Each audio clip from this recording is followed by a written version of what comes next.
Good morning, everybody. Thank you for joining us on this Wednesday morning. If you can see and hear Celso and I, if you can pop some notes in the chat box for us, just so we know that we're coming through loud and clear. And while you're doing that, I'm just going to set up our slides here, so we're ready to go shortly. We have had problems with the chat box before, so I always just ask this because I need to know whether to direct your comments into chat or Q&A. And at the moment, I'm seeing nothing in the chat box. So if for whatever reason you can't put anything in the chat box, there we go. The chat box is finally working. So I saw a little red blob come up there just a moment ago. So thank you for that. So we are just going to give people another 10 seconds or so to make it into the room. As always with these things, there are the odd stragglers that have problems connecting or whatever else. But we're delighted that you can join this morning. I'm really excited about chatting to Celso this morning on a topic that is very much a pet topic for both of us. So I think you're in for a really engaging session this morning. So let's get cracking. Let's get underway. I'm sure others will keep joining us over the next minute or so. For those that don't know me, my name is Will Farnell. I'm founder of Farnell Clark and one of the co-founders of App Advisory Plus. Today we are talking about delivering world-class client experience. We're going to unpick a little bit about what world-class client experience is, how we deliver it, why it's important, and the things that we can be thinking about as accounting and bookkeeping firms. And as I say, I'm delighted to be joined by Celso Pinto, who is founder and CEO of Pixie. Today, Celso, good morning. Thank you for joining us. Would you like to do a quick introduction in terms of who you are and your background? And we'll talk about Pixie in just a moment. Absolutely. First of all, Will, thank you so much for the kind invitation. And let me loose on this topic, I would say. As everyone might have picked up from my name, and if not from my name, at least from my accent, I'm not from around here. I'm actually from Lisbon in Portugal. I started my career as a software engineer, then into product, and I've been doing that for about 20 years now. And here at Pixie, essentially, a bit of a jack of all trades, but you'll very frequently find me just listening to customers, distilling their feedback, and converting that into our product and go-to-market strategies. Excellent. Thank you very much. My screen is just saying that my screen sharing is paused. So I don't know whether people can see my screen or not, but I'll battle. Unfortunately, we're doing no demos today. This is a thought leadership conversation between Celso and I. So it isn't quite the end of the world if you can't see my screen, but hopefully you can. So what are we going to talk about? We've done some welcomes, we've done some introductions. We're going to start by really unpicking what does client service mean compared to client experience. We're talking about two different things here, two very distinctively different things. So we're going to unpick that a little bit in terms of what do we mean when we talk about client experience? What do we mean when we talk about client service? Why is world-class client experience so critical? It's a big topic point. People talking, hearing the term client experience much more. So why is it critical for you as accountants and bookkeepers? What does it take to create a world-class customer experience? We're then going to start talking through some of the secrets to scaling through automation and the whole conversation about, are we looking at using technology to help us with those multiple touch points? Are we talking about using automation to automate the mundane to free us up to have the right kind of conversations with clients? The answer, of course, is both of those, but we're going to unpick that a little bit. What are the benefits to you and your firm in delivering world-class client experience? And I'm really hopeful that we generate a whole lot of questions and conversation that we can pick up and draw you guys into over the course of the session. My plan is we are going to be about 40 minutes or so today, so we will be wrapped up by about 11 to enable you to get on and enjoy the rest of your day. So before we kick off on these topics, Celso, just in case anybody doesn't know, do you want to just tell us a little bit about Pixie, what you do, what the problem is you're solving, why you decided to solve it? Yeah, for sure. So Pixie is a cloud-based practice management software. It's designed for small firms. It's actually also designed with a very basic principle of ease of use in mind. And when I say ease of use, I mean like being easy to adopt by the rest of the team as well.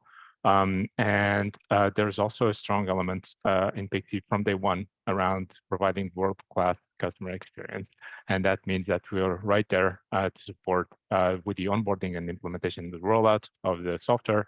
And lastly, we are deliberately pricing the product to align with the scalability of the firm. So the more clients we can automate and things like that, the bigger the value, and as such, the higher capacity that the firm will get to onboard new clients as well. So Pixie was essentially founded around these three principles, and that alone was because there was nothing else out there that was so focused around the user experience, the client experience, and we thought that we had this really good chance. And as it turns out, we're off to a great start. We have customers in about 20 countries around the world, so we're growing very quickly. And yeah, we're looking forward to continue delighting customers around the world. Yep, and I know that we'll perhaps talk about some of the measures around client experience as we move on, in terms of things like Net Promoter Score and so on. That when I work with accounting firms, I'm kind of really keen for them to adopt tools like NPS, and obviously you carry that out within Pixie, and you have a very positive outcome from that exercise as well, don't you, Celso? So you are very much talking here from personal experience in terms of what you're doing with Pixie. So let's start talking and unpicking some of these topics, and clearly we're talking about client experience here. So my start question to you before I kind of give stand on my soapbox around this, what are we talking about when we talk about a firm delivering good client service and great client experience? What's the distinction? Yeah, sure. I'm going to love hearing your thoughts on it, but from our side, the way that we see it is that service is very internal. So this is what we provide, whereas the experience is what the clients get, and it's what they perceive they're getting. And therefore, for them, it's very easy to convert that experience to the value and to align to that. So if they feel that they're getting a great experience, then they feel that they're getting great value out of the deal. And as such, it allows the firm to also command higher prices. But we'll get to that in a minute. In terms of good examples of client experience that we've seen from our side, for example, is just being a lot more proactive in terms of service, sending video explainers. So our accountants do that with us, which is absolutely amazing. Whenever they send us the statement, in comes the Loom video explaining all the line items on there, which I really, really appreciate. And also having some advice around benchmarking. So firms have hundreds, if not thousands of clients. It's very easy to give some benchmark and saying, look, versus other companies at your stage, you're doing these things well, you're doing these things perhaps not so well, and you need to change that. On the flip side of the coin, in terms of client experience, it's more about just being reactive, no contextual information. And by reactive, I mean like hearing from our accountants once a year, missing deadline, which is obviously something that no one wants. Yeah, just that reporting, that planned reporting, saying here are the accounts, and let us know if you have any questions. I mean, that's great, but that's so out of touch with the expectations in 2022 that yeah, I feel there's a massive opportunity for anyone that wants to shift things. But again, this is more from our side, from the tech side, as clients even. What's from your side? Yes, so I regularly talk about the fact that the best thing about being an accounting firm is this mysterious thing called gross recurring fees. So we are really fortunate. We are the envy of the professions, that as accountants, our clients keep coming back and they have to pay us every single year. So that's the best thing about being an accountant. But you know what? It's also the worst thing about being an accountant, because actually it enables us and allows us and almost in some cases encourages us to be really complacent. Because actually what that translates to is that all we got to do is not mess up. So if we don't mess up, our clients are going to keep coming back. So as long as we file the accounts on time, as long as we respond to the clients in a reasonable period of time, the clients are going to be content. and we'll perhaps talk about NPS a bit later. But content means that you're what we regard as a passive.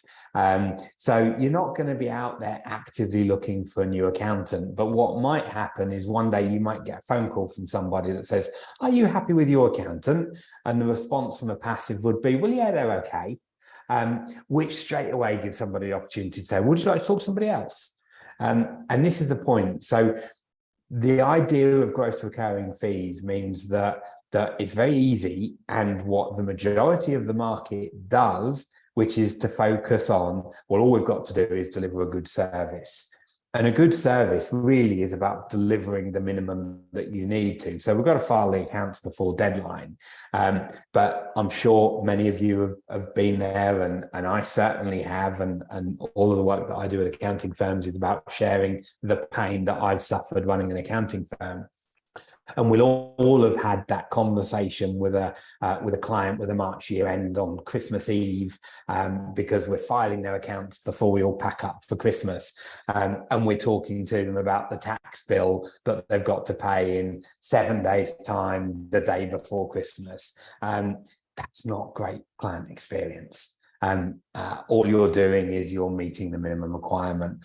And I think what's happened, Celso mentioned it, in terms of the idea that in 2022 expectations are different, but actually we should be striving for more. And because this is what the majority of the market is doing, it's actually quite easy for us to look good, and deliver something that goes beyond. And Celso, you picked up a couple of things there in terms of that it could be that delivering better client experience is actually in developing extra levels of service in terms of offering, but also it's actually about, well, what can we do in terms of just improving the services that we already deliver? So those core compliance services that we are delivering, that are once a year in nature of when they've got to be delivered, but what can we do to kind of just improve everything else that sits around it? I mean, how do you define client experience in your world? What somebody says, "What do you mean by great client experience?" What does that mean to you? For sure. I'd say that the first thing really is to try from our side at least, and again, we're not by all means perfect. We're just trying to improve like everyone else. But what to try to do is to map out what the user journey is throughout the year. And for us, it just means those regular touch points and with the onboarding and everything. And it's interesting because we do try to map out things according to different levels of expectation. So what do I mean by that? As you mentioned, well, you have the satisfiers, which is, the bare minimum to deliver the services. But then there's this amazing thing called the delighters. So those are the elements that cause surprise and cause people to go, "Oh, wow, this is actually way better than what I was expecting."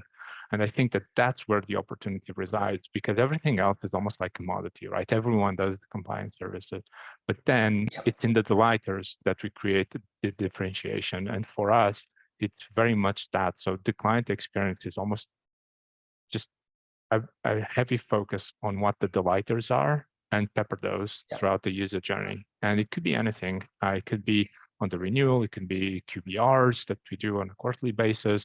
It could be during the onboarding, it could be a welcome pack, it could be anything really. But ultimately, once we have that visual layout of this is what the user journey is going to look like, and these are all the different touch points that we have, then it becomes like really easy to think about, okay, what are the delightful elements that you want to add in addition to the basic things. And that for us is how we define our client experience. And that's also the conversation that we have with some of the firms that we work with around client experience, because they pay attention to a lot of things that we're doing. And some of them actually ask, how could we do this ourselves? And we do try to share that as well. That's a really interesting point there. But I was talking to somebody yesterday about the role of tech vendors and tech suppliers to the accounting space, and I was talking about kind of those vendors that have really got partnering right. And I always use the example of a seat bank, Dex as they are now. And we, as many of you will know, we've been the seat bank partners, Dex partners for a very long time. And in 2011, 2012, when we first started working with them, they gave us resource that helped us build what we now kind of refer to as our welcome team and our onboarding team. And they really worked to kind of help accountants understand the best bits from the world of tech in terms of how do we deliver really great onboarding. And prior to kind of the stuff that we were doing, they never talked about onboarding. You took on new clients. And actually it's about this opportunity to make a great first impression. And that's the key to kind of onboarding. And in terms of that point you made about delight, I think that's a really good way of looking at it. And just to kind of flip that in terms of the way that I think about client experience. And when I talk to firms and our team about client experience, for me, I say it's client experience is the way you make a client feel. Yeah. And actually that your point about what can you do to delight kind of is underpinned by that, because actually client experience is an emotional reaction. So actually what are the things that we can do? And I go back to kind of our history and the stuff that we were doing with clients in the very early days. People would post on social media. I never knew it could be so much fun to meet with your accountant. And that's a direct kind of link to the way that we made that person feel.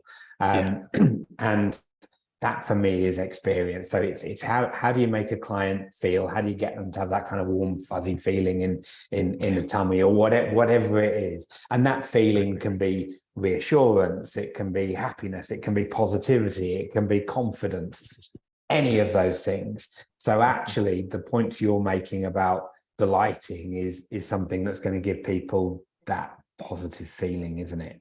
Yeah, I fully agree with all of that, every single point. And the outcome of having that experience really, and you've already demonstrated that, right, Will, which is around client retention and ultimately also attracting the clients that value that type of service. So these aren't going to be the ones that are going to look for the cheapest service around, but rather the ones that really value that high service, and they will stick around for years. And for us, and for any tech business, word of mouth is the purest growth engine that anyone can find. It's exactly the same for any advisory firm. Absolutely. From that point of view, it's going to be the cheapest marketing channel we'll ever get.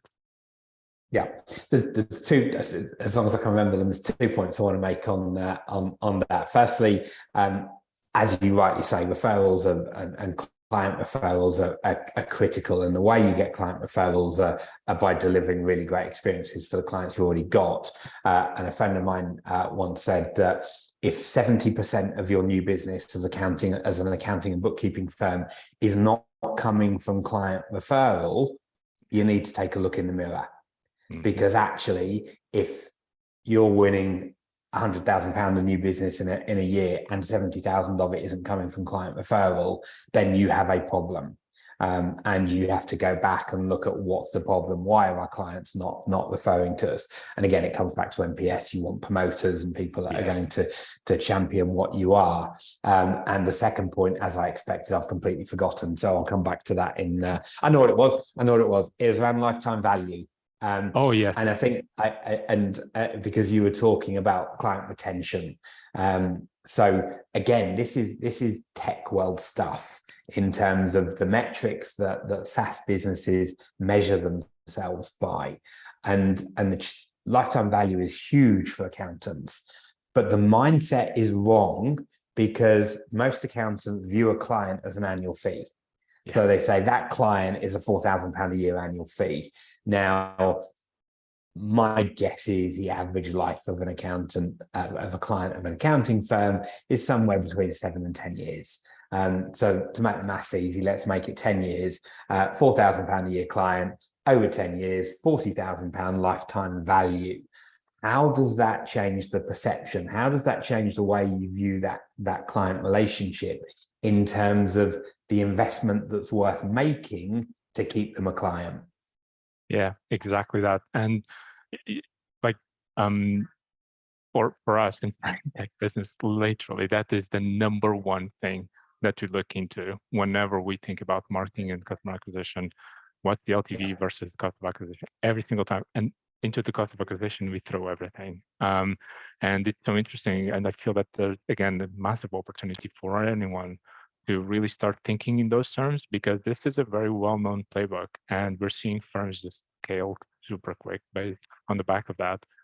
So yeah, it's definitely an opportunity to take a page out of that playbook and just to try and apply it to the firm and just see what you can do. But at that, as you said, at 40 grand of LTV, there's a lot of opportunity to really delight customers, and even like try and educate them and spend do a lot of white glove type of service for them, because it's definitely worthwhile.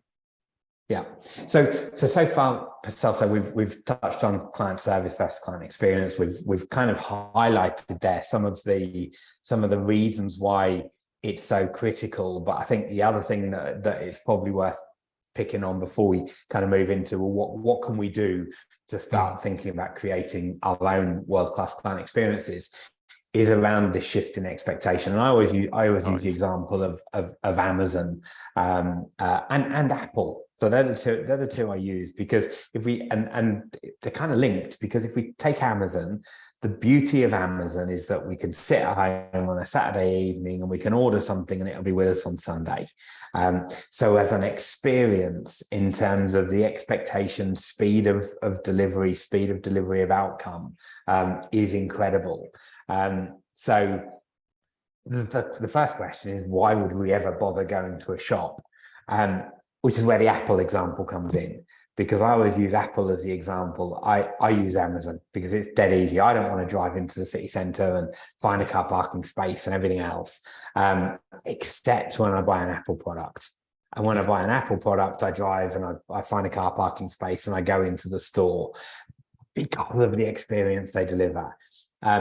So that's a prime example of where experience will make us do something different, because I could order my Apple product online, but it's not the same. It's not the same as going in store and asking the questions and everything else. But whilst we as accountants and bookkeepers aren't yet competing with, I mean, technically the US they might be, because Jeff Bezos invested in an organization called Pilot. So Pilot is basically an accounting firm that is valued at $1 billion, which is absolutely bonkers. However, it's there, and we need to kind of recognize this stuff is going on. So generally, we are not competing with Apple and Amazon, but we are competing with the expectations that users of those organizations have for every supplier engagement they have in our case, working lives. So we have to be conscious of it, don't we? It's like we're not competing with them, but they are setting an expectation. And I'm sure everybody's seen it in terms of clients. You don't respond to a client in 4 hours and they'll start chasing you and saying, "Did you get my email?" That's the world we're in. And you're smiling, Celso, so clearly you agree with all of that. Yeah, definitely. To the point of, I'm exactly the same. I do want to go to the Apple store and buy from there. There's once, I don't know if it's the same with you, but with me, the reason why I do that is because you can literally just walk out with a product. You can experience the product, and then you can literally just walk out without talking to anyone. You can pay for it with the iPhone, you can pay for it, etc. Like, you literally have to interact with no one, and you can just have that touch experience with the Apple product.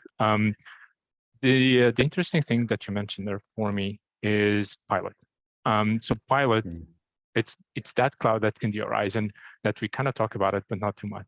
And the reason why their value is so high is because they're putting a lot of effort into the service and the client experience, meaning my interactions with Pilot are done mostly via the mobile phone. Obviously, on the background, I have an army of people servicing those requests. So it's not for everyone, and that's why they're valued so highly, because the investment has quite substantial to try and make it work. But the challenge for every firm is really, how do you start planning for that level of service that is responsive? And it might not be with just the people that you have in your team. You might need to reshift the thinking a bit and more about, okay, maybe we need someone to just handle client service. And this is going to be their SLA. They have to provide a response within 15 minutes and things like that. And they're going to man all the inbound channels to communicate with clients. It's not the easiest thing to do. I definitely appreciate that. But I think that that is really the mood, as you said, because even now with my bank, I can literally reach out to Starlink or to Revolut, and in 20 minutes, I'm done, whichever day of the week, whatever time of the day. And I think that, again, from a professional service point of view, from an accounting point of view, that really needs to be taken to heart, because the mood is shifting, the client expectation is shifting. We're working 24/7. Everyone has that. There's this thing about remote, but remote also comes with the synchronous communications. So the expectation is really like, whenever I do something, I expect a response at whatever time. So it's definitely something to be mindful of. And the examples that you give are, in my opinion, like great examples, and Pilot is probably the best example of them all. Yeah, and I think there's a couple of bits on that specifically, because it leads us quite nicely into the how do we start building what we need to deliver a world-class client experience. And I think that one of the points you made kind of made me go, oh, and that was the idea about being able to go into the Apple Store and not talk to anyone, which clearly is something we need to be conscious of. But at the same time, what we need to be thinking about is, how do we humanize what we do? Yes. Excuse me. And some people listening may know that I wrote a book in 2018 called A Digital Firm, and I'm actually working on a follow-up to that book, which is likely to be called something like The Human Firm, because we're going to get to a point where every accounting firm has access to the same technology, at which point, where is the differentiator? So I'm sure the majority of the people that are listening to this session are probably fairly tech-enabled, and that's the point, is because you saw the opportunity that tech delivered, and you're now thinking about, well, actually, how do we use that tech to really enhance what we do for clients? So you'll kind of all understand this anyway, but we have absolutely got to get that balance right, haven't we, in terms of what do we let the tech do, what do we let the human do, and how does that continue to be our differentiator? Because people can copy our tech, they can copy our processes, they can't copy our people. But it's that mindset shift, which was the last bit you mentioned, in terms of thinking about the SLAs and all of that kind of stuff. That's the bit that requires the change. And we've got to be really clear in terms of, well, what's the outcome we're trying to deliver? And certainly for me, and I'll ask you in a moment, Celso, is if we're talking about how do we start to build a world-class client experience, step one is we've got to understand, well, what is it we want to deliver? What are the things that we can do that are going to enable us to impact the way a client feels? Because we said that's what client experience is. But it's also thinking about the kind of services that we might deliver. So again, without wanting to bang my drum too much, one of the things I regularly talk about is the power of daily bookkeeping. And the reason we do that is because of the touch points it creates. So technically it's weekly to clients. So we'll go out to 60% of our client base once a week. That's client touch point. The first person I ever recruited in my own accounting firm was somebody to do payroll. And this was at a time when technically we could have just filed an annual return for director PAYE, but I employed somebody to send a payslip once a month, even though we didn't have to, because that created a touch point. It's as simple as that. There's no reason for it. They got an email from Vicky once a month that said, "Hey, Mr. Client, how are you doing? Here's your payslip for this month. Hope everything's okay." And they would reply and say, "Oh, Vicky, while you're there, I've just got this question." And we're opening up conversations. So so my suggestion is you've got to work out what it is you want to deliver. But how do people go about starting to build a world-class client experience in their firm, Celso, from your perspective?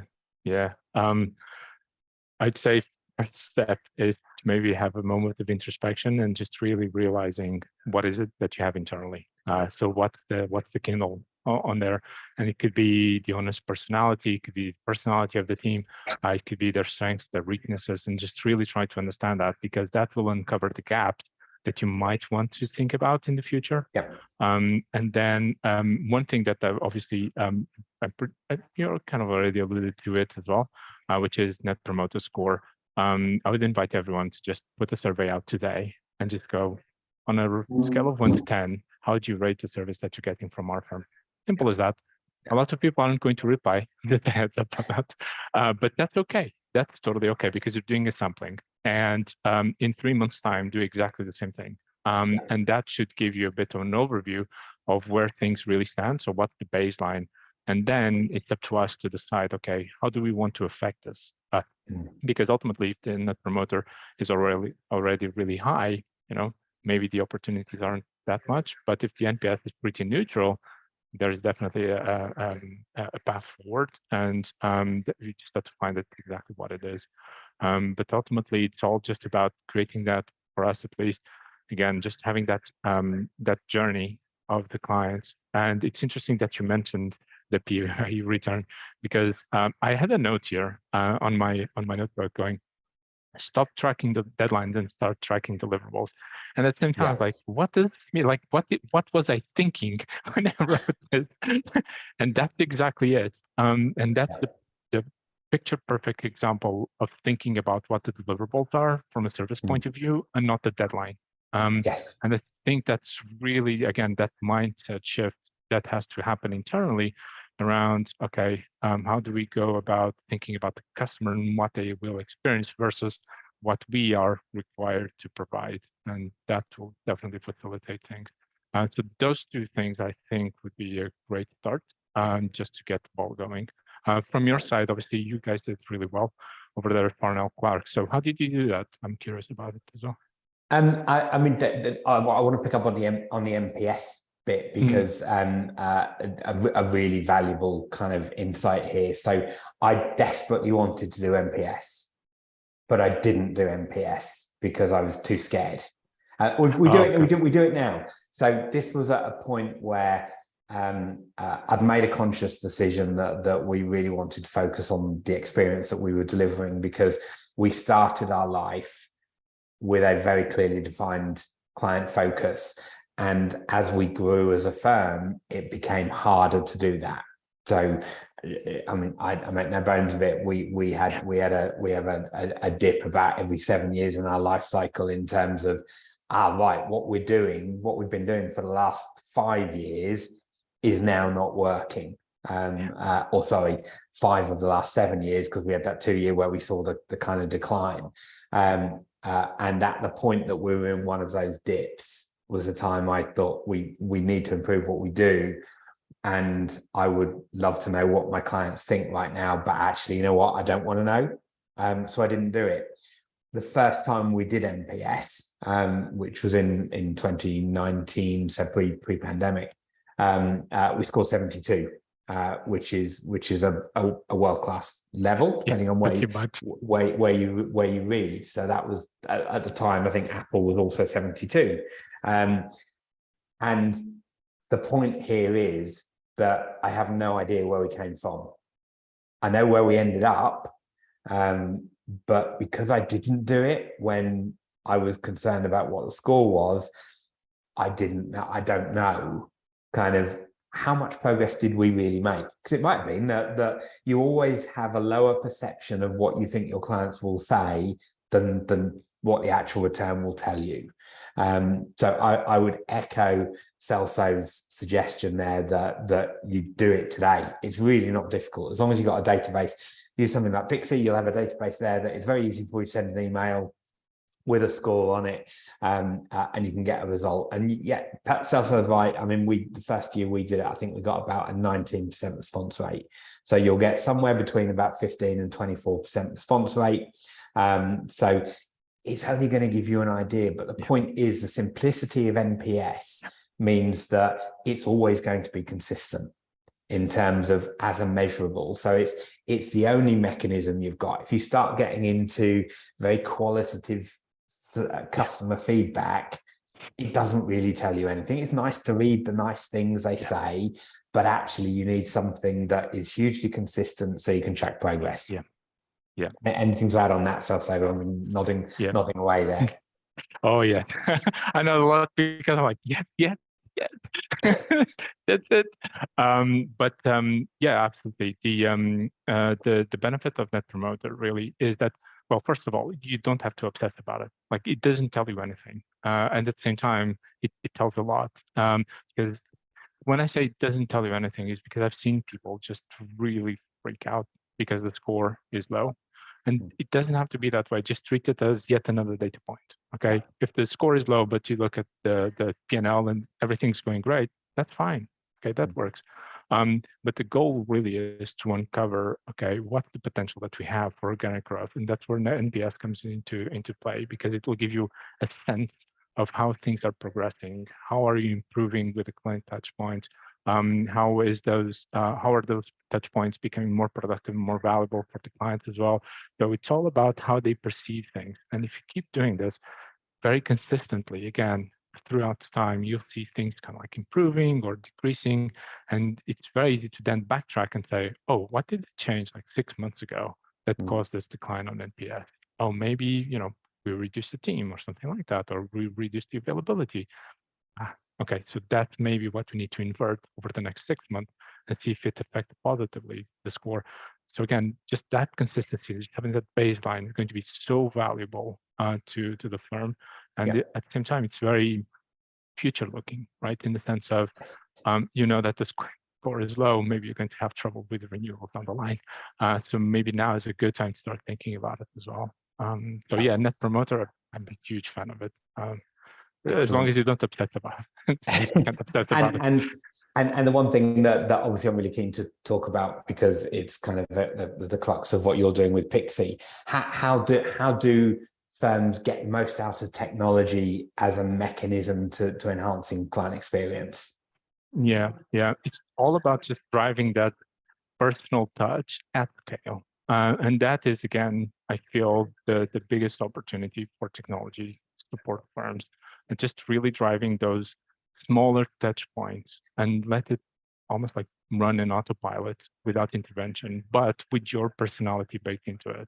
So it's not just the software sending a reminder to the client or something like that. It's a personal email from their account manager, just trying to get in touch and saying, for example, we just finished the bookkeeping for this week. If you have any questions about it, just let us know. Something as simple as this, costs nothing, runs automatically. But from the client's point of view, it's like, wow, these people, they're really on my team. And this is really collaborative. And obviously, we can't do all of this manually, because if you're talking about hundreds, if not thousands of clients, this is really, really time consuming. So just let the software take care of that. That would be almost like the main takeaway, I would say, in terms of scaling through automation. And then there's all sorts of like touch points and things like that we can talk about it. But essentially just trying to inject personality on there, and then just let the software drive the process. Yeah, perfect. And as we head towards the end, if anybody's got any questions at all, pop them in the Q&A, and we'll have a crack at answering some of those for you. So on the last point for me on the technology piece is, I think you're absolutely right. There's two angles to it. There is the kind of automation at scale, in terms of increasing those client touch points through automation. And then the second side of it is around using technology to automate the mundane, so that we actually free up our time to add that human layer that we talked about earlier, in terms of increasing the quality of those touch points, because we have the opportunity to pick the phone up to people that want to talk to us, and so on, within that. I guess that's and we've gone almost 40 minutes and we haven't mentioned MTD for ITSA, and Celso, you and I were talking about this beforehand, in terms of actually, if we think about what HMRC are doing here, because for me, client experience is the sum total of the number of touch points you have with a client from first contact to last contact. Now, we've got a bunch of accountants here. The word sum is in there. So in my simplistic mind, that means the more I have, the greater the sum. So actually, that means the more touch points we have with the client, the greater the client experience. And HMRC has given us a massive opportunity, because they've rolled out the red carpet here and said, here you go. you have one touch point a year with many of your compliance clients. We're going to give you the opportunity to have 6. So isn't that really kind of HMRC to do that for us? So there is some positivity in it, but at the same time, it increases the number of opportunities for you to get it wrong as well. So we've got to be really careful that we use this opportunity really effectively. And we know that some firms are not very good at even the one touch point a year, and we're now asking them to have 6. So the organization, the management of deadlines and everything else is going to become even more critical when we hit it. So and again, nodding away there, Celso. So you've obviously got a plan for this in terms of how you help firms manage these increased touch points. Yeah. Again, it's all about just having the realization that all of a sudden you're going to have, for the average firm, let's say 1,000 other touch points that you need to do annually for the client. And as such, how do we enable that with automation so that, yes, we have to do it, but it doesn't have to be time consuming. Your time is better spent with the client relationships and not so much with the menial things. So for us, at least, it really is about just empowering the firms to try and eliminate as much of the manual admin that comes with as possible, so that they start seeing that as you said very, very well. This is an opportunity. There's nothing to be scared about with it. This is a fantastic opportunity to drive revenue up. However, let's make sure that we have the appropriate systems in place, and that's really where we can try to come in. Absolutely. So given the problems I had with slide sharing, I've had Kyle just pop up the screen share, and his is working. So that's really good. So I always like to finish these sessions with some key takeaways, really highlighting that some of the points that I hope have come through the conversation. So firstly, good service simply isn't good enough. I mean, I use the word obligation quite regularly when I'm talking to firms. I think we are professionals. We have an obligation to our clients, and I think we have an obligation to deliver really great outcomes and outputs for our clients. We have a unique opportunity to fundamentally improve the lives of the clients we work with, and the better we are at it, the more opportunities we're going to have to help the lives of even more people. Because remember, you guys all on this call are in the top 20% of accounting firms in the UK, I have no doubt. And that means there is a massive opportunity in the 80% that are not here. And again, I mentioned Celso, I've done 2 sessions at Accountex over recent years entitled listen to what, or come and hear what your clients really want, I think was the topic. And we had videos from accountancy firm clients talking about what they wanted from their accountants. And it was one of the lowest attended events at the event both times. That's a really strong message, that there are accountants out there that have an opportunity to hear what their clients really want and choose to go and listen to something else. So thank you for coming and genuinely caring about delivering great experience for clients, because that puts you in a really strong place. Human is the next new competitive advantage. It's not tech anymore. It's actually about the human element of what we do. Automating the mundane allows you to focus on the value, focus on the things that your clients really, really care about. And finally, customer experience, client experience directly affects your profitability. Celso made this point that it's about referrals. If you deliver great experiences to your clients, they're going to tell other people. You're going to win new business. The better the service you deliver, the greater the premium you can charge for what you do.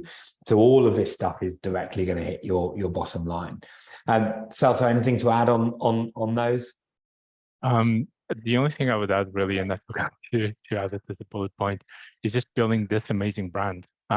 That's going to make all the difference, and that's really the fuel that's going to power your firm and help it take it off.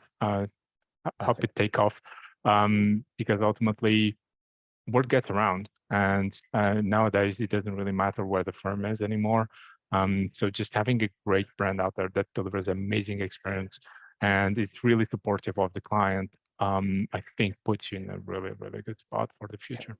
Brilliant. And Carl, can you flick to the final slide for us?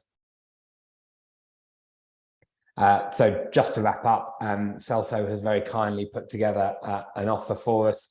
You can see it on screen. We're going to circulate this with the recording because I really hope that some of the things we've talked about here are really valuable, not only to you, but will prove to be really valuable to share with your teams in terms of get them to really understand what client experience is. Because as firm owners, we can't do it ourselves. We have to rely on our teams to be the ones on the front line that are delivering these great experiences for our clients. So we're going to circulate the recording. It will be available on the Apple Advisory Plus website as well. We'd love you to share this because I think the content and the things we've talked about today provides you all a fantastic opportunity to really go above and beyond what the market as a whole is doing. We've had a thanks. We've had no questions in the Q&A, Celso, so we've obviously stunned everybody into silence. Thank you very much indeed, Celso, for taking the time and sharing your experiences. I think Pixie have a huge amount of content on your website, don't you? And I'm sure there is a whole bunch of stuff here there on delivering great experiences as well. So if you haven't looked at the content that Celso has on the Pixie website, please do. What's the web address, Celso? Usepixie.com. Great. So usepixie.com. Do take a look. I know the content is first class, so there's some really useful stuff there. Thank you so much for everybody taking the time to join us today. Thank you, Celso. Have a great day, and we'll see you on the next AAP webinar very soon. Thanks so much, everyone. Have a good day, everyone. Take care.